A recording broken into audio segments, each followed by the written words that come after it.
नमस्कार, मी विदुला. दिल से दिल तक हेल्दी हार्ट या टॉक शो मध्ये मी तुम्हा सर्वांचं मनापासून स्वागत करते.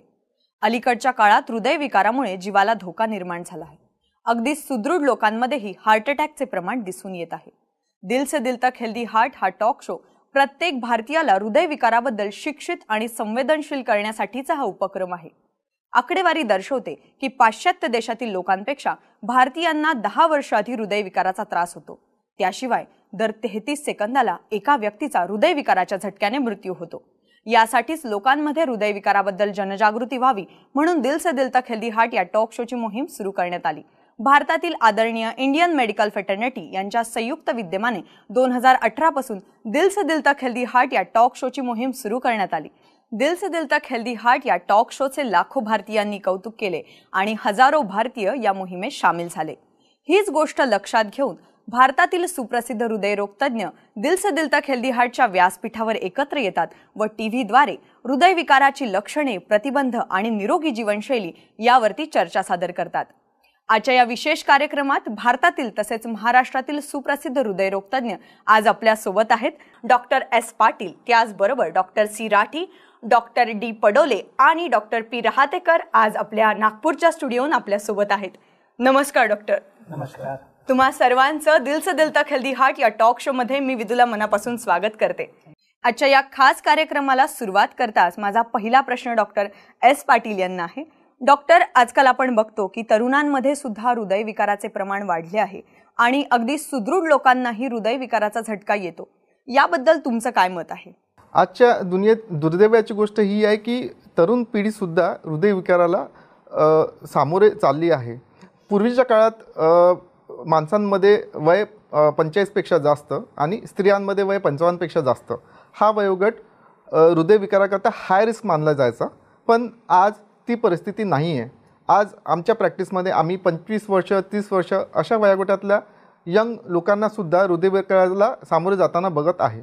याचे एक मुख्य कारण म्हणजे तणाव. मेंटल स्ट्रेस हा आजच्या दुनियेमध्ये नंबर 1 किलर मानला जाईल. आमच्याकडे येणारे पेशंट कोणत्याही प्रोफेशनमधले असो, चाहे ते बँकर असो, ॲडव्होकेट असो, मार्केटिंगमधले असो, त्यांचा पहिला वाक्य हे असतं की आमच्यावर खूप जास्त मानसिक तणाव आहे. तर हा मानसिक तणावापासून थोडा बचाव आपल्याला करता येईल. त्याशिवाय ॲडिक्शन, यंग पिढी आजची ही खूप जास्त ॲडिक्टेड आहे. ते ॲडिक्शन मद्यपानाचं असो किंवा ते ॲडिक्शन स्मोकिंगचं असो. यामुळे हृदयविकाराचे प्रमाण खूप जास्त प्रमाणात वाढले आहेत. याशिवाय जे आपण सेडेंटरी लाईफस्टाईल म्हणतो, म्हणजे लॅक ऑफ फिजिकल ॲक्टिव्हिटी, एका ठिकाणी बसून कंटिन्युअसली काम करणे, कोणत्याही टाईपची फिजिकल एक्सरसाइज, फिजिकल ॲक्टिव्हिटी न करणे, यामुळे सोसायटीमध्ये हृदयविकाराचे प्रमाण खूप जास्त प्रमाणात वाढले आहे. अजून याला एक कारणीभूत गोष्ट म्हणजे अनडायग्नोज डिसीजेस. जनरली पब्लिक हृदयविकारासाठी ॲक्सेप्टन्स नसतं आणि भरपूर साऱ्या बिमाऱ्या जसं ब्लड प्रेशर आणि डायबिटीस याला आपण सायलेंट किलर मानतो. असे बिमाऱ्या खूप वर्ष शरीरात दडून बसलेल्या असतात आणि त्यांचा योग्य टाईमवर योग्य उपचार न झाल्यामुळे परिस्थिती हाताबाहेर गेल्यावर मग आपल्याला कळतं आणि मग त्यावेळेस आपण हृदयविकाराच्या उपचार घेण्याकरता जातो. हे सगळे फॅक्टर्स यासाठी कारणीभूत आहे. इवन एक नॉर्मल विजिबली नॉर्मल पर्सनलासुद्धा हृदयविकाराचा झटका येऊ शकतो. याचे मुख्य कारण मानसिक तणाव, अनबॅलन्स्ड डाएट, सेडेंटरी लाईफस्टाईल आणि जे अनडायग्नोज डिसीजेस आहेत, ब्लड प्रेशर, डायबिटीस, हे आहेत. याचा पुढचा प्रश्न डॉक्टर सी राठी यांना आहे. डॉक्टर, एखाद्याला उच्च रक्तदाब किंवा कमी रक्तदाब याचा धोका आहे की नाही हे कसे कळते आणि त्याचबरोबर आपले हृदय निरोगी आहे की नाही हे कसे तपासावे? उच्च रक्तदाब म्हणजे ज्याला आपण हायपरटेन्शन म्हणतो, म्हणजे बीपी वाढलेला आहे. आणि कमी रक्तदाब ज्याला आमच्या लँग्वेजमध्ये आम्ही हायपोटेन्शन म्हणतो, म्हणजे बीपी नॉर्मलपेक्षा कमी झालेला आहे. जर पेशंटला डोळ्यासमोर अंधेरी येणे, चक्कर येणे, डोकं खूप दुखणे, अशा वेळी जेव्हा इन्व्हेस्टिगेट करतो आणि तेव्हा बीपी खूप वाढलेला किंवा खूप कमी झालेला आहे तर त्याच्यासाठी पूर्ण रेग्युलर प्रॉपर वर्कअप करणे खूप गरजेचं आहे.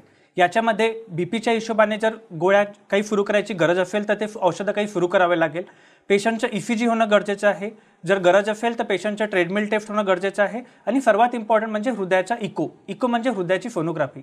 जर रक्तदाब वाढलेला आहे किंवा कमी झालेला आहे तर हृदयाला तर काही इजा तर झालेली नाही, हृदयावर काही सूज आलेली नाही, हे सर्व आपल्याला माहिती असणं गरजेचं आहे, जेणेकरून आपण त्याला बरोबर ट्रीट करू शकतो.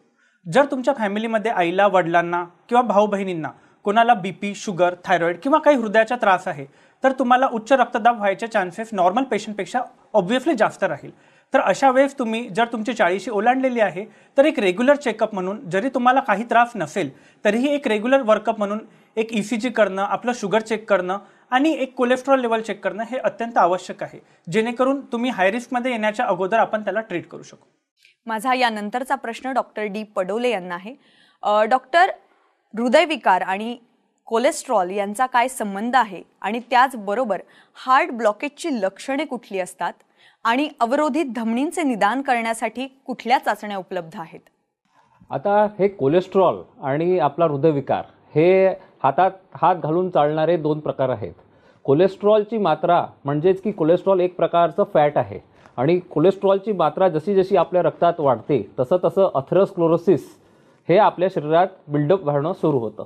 अथेरोस्क्लेरोसिस जसं जसं वाढतं तसं तसं प्लाक आपल्या रक्तवाहिनीच्या अंदर प्लाक बर्डन वाढतं. प्लाक बर्डन वाढल्यामुळे जी आपली रक्तवाहिनी असते ती पातळ होते आणि कडक होते.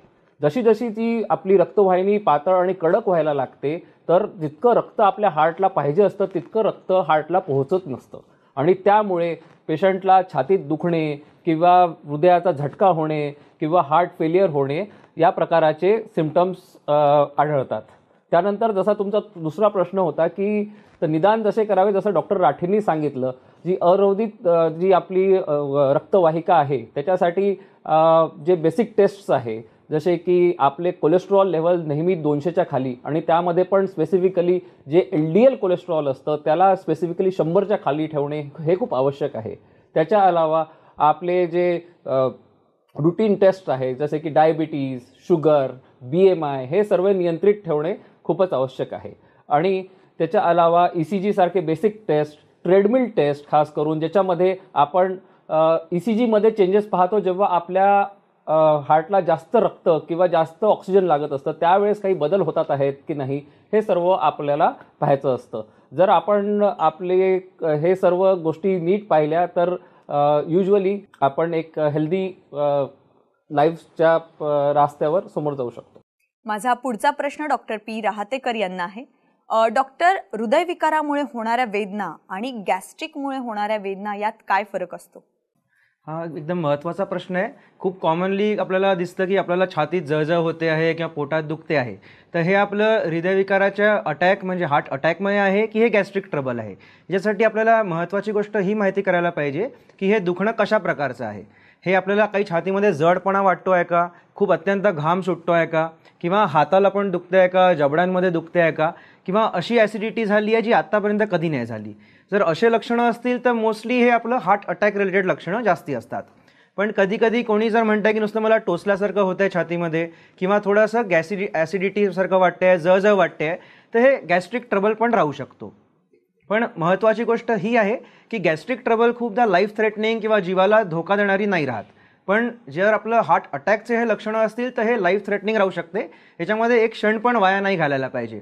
म्हणून कधी हा डाऊट 100% क्लिअर करण्यासाठी आपण घराच्या जवळपास कुठल्याही हॉस्पिटल किंवा क्लिनिकमध्ये जाऊन एक ECG करायला पाहिजे. ब्लडच्या टेस्टमध्ये कार्डियक ट्रोपोनिन, CKMB नावाचे टेस्ट राहतात आणि 2D इको नामक टेस्ट राहते जी एक हार्टची सोनोग्राफी राहते. या 3 टेस्टनी आपल्याला 100% क्लिअर माहिती पडून जातं की हे कशाचं दुखणं आहे आपल्याला. मी यानंतर डॉक्टर S पाटील यांच्याकडे येणार आहेत. डॉक्टर, रोबोटिक शस्त्रक्रिया म्हणजे काय आणि हृदयविकारामध्ये आर्टिफिशियल इंटेलिजन्सचे काय महत्त्व आहे? कार्डिओलॉजीमध्ये रोबोटिक सर्जरीचा यूज हा वेगवेगळ्या उपचारासाठी केला जाऊ शकतो. जसं robotic assisted cardiac surgery, bypass surgery, वॉलची रिपेअर आणि कार्डियक ट्यूमर रिमूव्हल करता रोबोटिक सर्जरीचा यूज केला जाऊ शकतो. याचा डॉक्टरला हा फायदा आहे की डॉक्टर आधुनिक तंत्रज्ञानाचा आणि यंत्राच्या मशीनचा यूज करून अशा टाईपच्या सर्जरीज करू शकतात.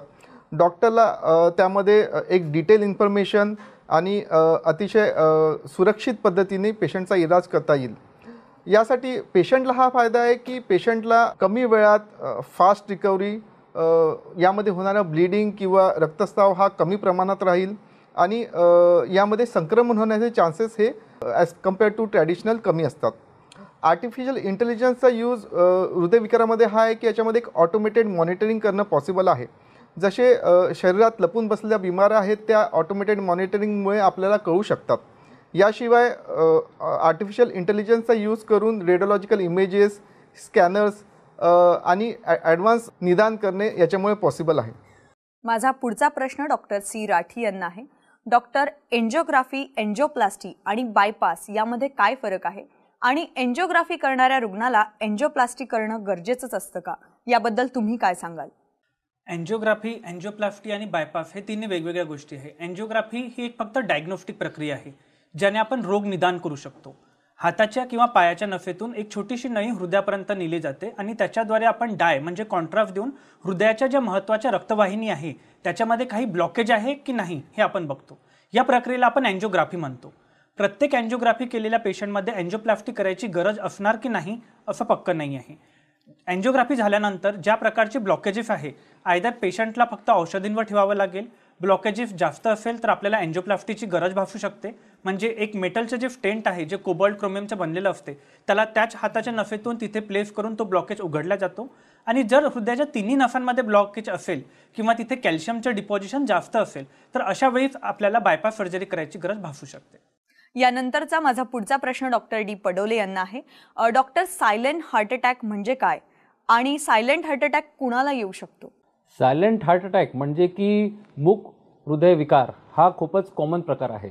सायलेंट हार्ट अटॅकमध्ये हे होत असतं की जे नॉर्मली हार्ट अटॅकचे सिम्पटम्स असतात जसे की छातीमध्ये खूप दुखणे किंवा वेदना होणे किंवा श्वास भरून येणे किंवा घाम फुटणे किंवा खूप घाबरणे अशा प्रकारचे सिम्पटम्स होत नसतात आणि मिनिमम सिम्पटम्स पेशंटला होऊ शकतात. जसे की थोडंसं छातीमध्ये किनकिन होणे किंवा इंडायसेशन होणे. यामुळे काय होतं की हा जो हार्ट अटॅक आहे हा पुष्कळ वेळा आपल्या नजरेतून निघून जातो आणि पुष्कळ दिवसांनंतर आपल्याला जेव्हा आपण डॉक्टरांकडे चेकअपला जातो अचानक इको करायला किंवा ECG करायला तेव्हा मग डॉक्टर म्हणतात अरे तुम्हाला एक हार्ट अटॅक होऊन गेलेला आहे. तर मग heart attack, silent heart attack साठी आपल्याला काय काय करायला पाहिजे, जसं आपण पहिले बोललेलो आहे त्याच प्रकाराचं सेम मी पुन्हा तेच स्ट्रेस करील की जे आपले छोटे मोठे सिम्पटम्स असतात त्याला आपण इझिली इग्नोर नाही करायला पाहिजे. आपण कमीत कमी डॉक्टरांना एकदा दाखवून आपल्या सिम्पटम्सबद्दल माहिती घेऊन घ्यायला पाहिजे. जे रेग्युलर चेकअप्स असतात जसे की आपण पुन्हा बोलतो आहे ECG, इको, TMT या टेस्ट आपल्याला रेग्युलरली करत राहायला पाहिजे. म्हणजे करून की हे जे सायलेंट अटॅक आहे आणि त्याचा जो धोका आहे त्यापासून आपण दूर राहू शकतो. दुसरी गोष्ट म्हणजे आता हा सायलेंट हार्ट अटॅक कोणाला होण्याची शक्यता जास्त असते. नंबर 1, जास्तीत जास्त आपल्याला जो हा सायलेंट हार्ट अटॅक आहे हे अनकंट्रोल डायबिटीजचे जे पेशंट आहे ज्यांची की शुगर खूपच जास्त असते यांच्यामध्ये पाहण्यात येतो. दुसरी गोष्ट म्हणजे जे खूपच वृद्ध आहे, खूप म्हातारपण आहे या पेशंट्समध्ये हे पण याचे चलन जास्त असते. त्याच्या अलावा जे पेशंट्स ज्यांना पहिले पण हार्ट अटॅक होऊन गेलेला आहे, ज्यांचे की कोलेस्ट्रॉल खूपच जास्त आहे, अशा पेशंट्सला सायलेंट हार्ट अटॅक होण्याची शक्यता जास्त असते. यानंतर मी डॉक्टर पी राहतेकर यांच्याकडे येणार आहे. डॉक्टर, हृदयविकाराच्या व्यवस्थापनात आहार, व्यायाम आणि जीवनशैलीचं काय महत्त्व आहे? बरोबर. तर ज्या लोकांना हृदयाचा आजार होऊन गेला आहे, ज्यांचं एंजिओप्लास्टी किंवा बायपास होऊन गेलं आहे किंवा छोटा मोठा BP शुगरचाही आजार असेल, या सगळ्या लोकांनाच व्यायामचं, प्रॉपर आहारचं आणि काही सवयींचं त्याची महत्त्व किंवा माहिती राहायला पाहिजे. त्याच्यामध्ये सगळ्यात महत्त्वाची गोष्ट ही आहे की तंबाखू, स्मोकिंग आणि आपलं अल्कोहोल याच्यापासून जितकं दूर राहू शकतो तितकं दूर राहायला पाहिजे. व्यायाम रोजचा सगळ्यांनी करायला पाहिजे. अर्धा ते 1 तास कमीत कमी व्यायाम राहायला पाहिजे. आणि याच्यामध्ये तुम्ही कशाही प्रकारचा व्यायाम करू शकतात, जसं चालणं फिरणं असो किंवा मग कोणाला काही खेळ खेळायचा असेल, स्विमिंग करायचं असेल, बॅडमिंटन खेळायचं असेल, कुठल्याही प्रकारचा व्यायाम चालतो. फक्त एक गोष्ट लक्षात ठेवायला लागेल की आपल्या डॉक्टरांना दाखवून द्यायला पाहिजे आणि तुमचं 2D इको किंवा टेस्टिंग प्रॉपरली करायला पाहिजे. ज्यांचं हार्ट वीक असेल त्यांनी हे हेवी एक्झर्शन म्हणा किंवा जड वस्तू किंवा जड काम करणं अवॉइड करायला पाहिजे. आणि तिसरी गोष्ट येते आहार. आपला आहार एक बॅलन्स्ड आणि सगळ्या गोष्टी नियमित प्रमाणामध्ये राहायला पाहिजे. जसं की कार्बोहायड्रेट्स किंवा गुड वस्तू किंवा ज्या वस्तूंमध्ये शुगर जास्ती राहते त्या वस्तू कमीत कमी मात्रामध्ये ठेवायला पाहिजे. फॅट्स किंवा कोलेस्ट्रॉलवाल्या गोष्टी पण कमीत कमी किंवा नाही ठेवायला पाहिजे जेवणामध्ये. आणि प्रोटीन्सचा इंटेक तो चांगल्या मात्रामध्ये ठेवायला पाहिजे. आणि एक आहारबरोबर फ्रूट्सचा इंटेक, थोडा ड्रायफ्रूट्सचा इंटेक हे सगळ्यांचं मिश्रित सोबत घेऊन घ्यायला पाहिजे. आणि एक time to time meals, regular meals राहणं अत्यंत आवश्यक आहे. तर या सगळ्या गोष्टी एकदम महत्त्वाच्या असतात हृदयरोगाच्या विकारावाल्या पेशंटसाठी. तुम्ही सर्वांनीच दिलेली माहिती पूर्णपणे महत्त्वपूर्ण होती, पण जाता जाता आमच्या प्रेक्षकांना तुम्ही काय संदेश द्याल? Doctor S Patil. मला आजच्या यंग पॉप्युलेशन करता एक मेसेज द्यावा वाटतो, कारण की आजची यंग पॉप्युलेशन हे उद्याचं भारताचं भविष्य आहे आणि त्यांना होणारा हा हृदयविकाराचा जो प्रॉब्लेम आहे हा अत्यंत दुर्दैवी आहे. तर ते अवॉइड करण्याकरता किंवा त्याचा उपचार करता मला असं वाटतं की मी एक हेल्दी टिप्स द्यायची गरज आहे. यामध्ये सर्वात इम्पॉर्टंट आहे स्ट्रेस लेवल मॅनेजमेंट. जे पण सायकोलॉजिकल स्ट्रेस आहे त्याला योगा, मेडिटेशन किंवा खूप जास्त स्ट्रेस असेल तर सायकोलॉजिकल काउन्सिलिंग करून ते स्ट्रेस कमी करण्याची फार गरज आहे. ते सोडून बॅलन्स डाएट आणि रेग्युलर एक्सरसाइज करायची खूप जास्त गरज आहे. ॲटलिस्ट त्याभरात 150 मिनिट मॉडरेट किंवा मीडियम इंटेन्सिटी एक्सरसाइज करणे फार गरजेचे आहे. आजकाल खूप कॉमनली बघितलं जातं की जिमिंगमध्ये बरेच सारे यंग लोकांचा अचानक मृत्यू होत आहे.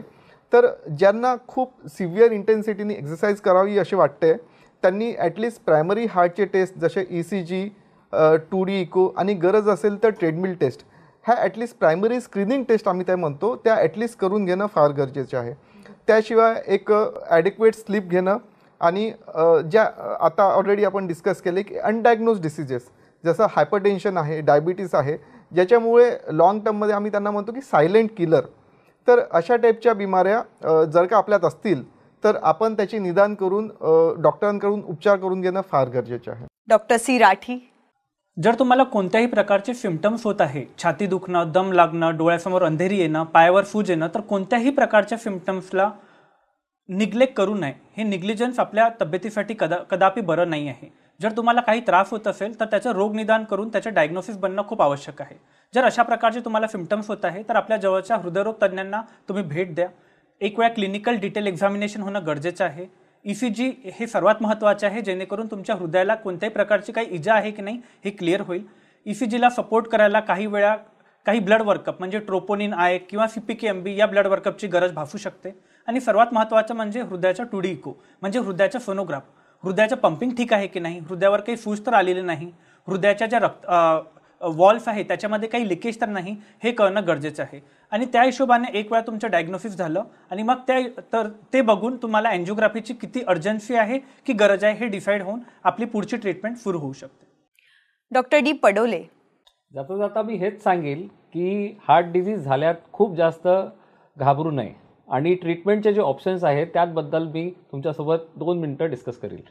तर हार्ट डिझीज झाल्याबरोबर आता ट्रीटमेंटचे पुष्कळ काही ॲडव्हान्स टेक्नॉलॉजीज अवेलेबल आहेत, ज्याच्यामध्ये बेसिकली अँजिओप्लास्टी आणि बायपास असतो. अँजिओप्लास्टी ही खूपच सोपी प्रक्रिया असते, ज्यामध्ये की आम्ही पेशंटला स्टेंट टाकून त्याचे ब्लॉकेजेस आम्ही दूर करत असतो आणि पेशंटची 2-3 दिवसात सुट्टी पण करत असतो. आणि एकदा स्टेंट टाकल्यानंतर पेशंटची लाईफ ऑलमोस्ट नॉर्मलच असते जर त्याला हार्ट अटॅक नसेल झाला आणि त्याची हार्टची पंपिंग नॉर्मल असेल तर. त्याच्या अलावा जी बायपास सर्जरी आहे याची पण टेक्नॉलॉजी खूप समोर चालली गेलेली आहे. आता जवळपास 50 वर्षांपासून आता जगभरात आणि भारतात पण बायपासचे ऑपरेशन होतात आहे. आता बायपासचे चिऱ्यांपासून घाबरण्याची पण जास्त गरज नाही आहे. आजकाल छोट्या चिऱ्यामध्ये पण बायपासचे ऑपरेशन होऊ शकतात आणि 99% सेफ्टी असते या ऑपरेशन्समध्ये.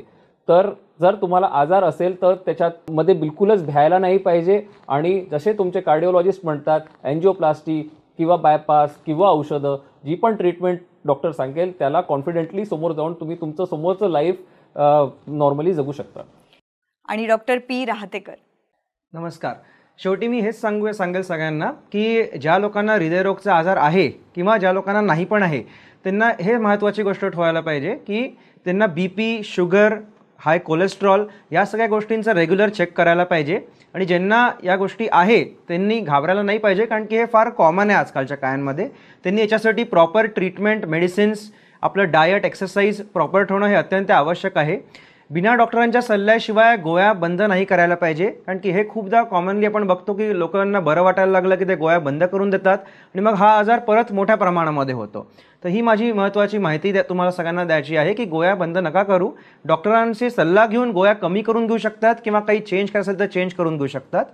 दुसरं, हृदयरोग जर तुम्हाला झाला असेल त्याच्यामध्ये अँजिओप्लास्टी किंवा बायपास किंवा तुम्ही केलेलंही असेल तरी काही घाबरण्याची गोष्ट नसते. याच्यामधनं मेजॉरिटी ऑफ द लोक सक्सेसफुली पुढे रिकवर होतात आणि चांगलं लाईफ जगतात. त्यासाठीच औषधं, गोळ्या आणि लाईफस्टाईल प्रॉपर ठेवणं आवश्यक आहे. आणि एक लाईफस्टाईलमध्ये तुमच्या एक प्रॉपर स्लीप असणं, जे गॅजेट्स असतात टेलिव्हिजन्स किंवा मोबाईल्स त्याच्यापासून कमी वापर करणं त्याचं, आणि मेंटल स्ट्रेस नाही असणं हे अत्यंत आवश्यक आहे. थँक्यू. डॉक्टर, आज तुम्ही सगळे या कार्यक्रमासाठी उपस्थित राहिलात आणि आमच्या प्रेक्षकांना इतकी महत्त्वपूर्ण माहिती दिली, यासाठी मी पुनश्च एकदा तुम्हा सर्वांचे खूप खूप आभारी आहे. हृदयविकाराबद्दल अधिक माहितीसाठी तुम्ही आमच्या दिल से दिल तक हेल्दी हार्ट या मोहिमेशी जोडले जाऊ शकता.